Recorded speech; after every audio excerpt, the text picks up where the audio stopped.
Good morning everyone. Today we are going to start our fourth chapter, which is clothes and fibers. In this fourth chapter we are going to start our first topic, what people wore. So in ancient time the people used to wear leaves, barks or animal skin. They pierced hole in the animal skin and removed the thin strip of leather through these holes and fit into their body. Slowly they learned to wear grass and to make skirt with this grass. People in India and Egypt made clothes from cotton, and the Chinese obtained silk from silkworm and made cloth from silk. So in the colder part of the world, people cover themselves with robes made of wool. Now next topic is how cloth is made. Cloth is made up of thin and long structure called fibers. Here long indicates length of a fiber. Cloth is made from fibers, mainly two steps. First is spinning, second is weaving.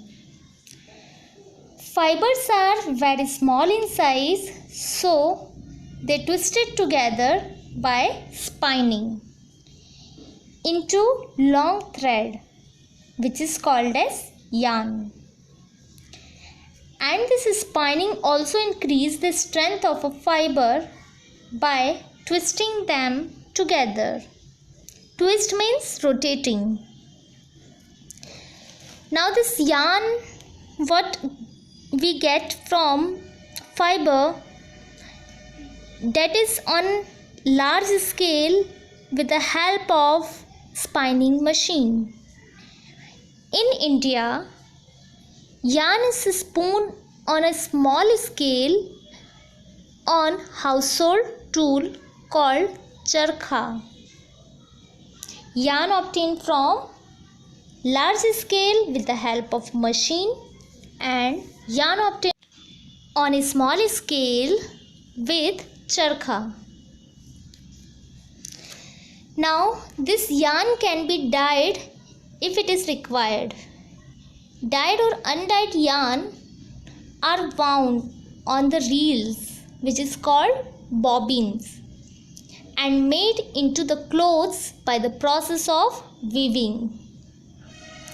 Now next, thread is woven into cloths on a process loom. Now this loom is also of two types, that is power loom and hand loom. If weaving done with the help of hand, that is called hand loom. A loom which is done with electric power, that is called power loom. Now the lengthwise yarn, if we will calculate in lengthwise yarn, so that is called the wrap. And if the yarn is of crosswise, then that is called weft. Lengthwise yarn called wrap, crosswise yarn called weft.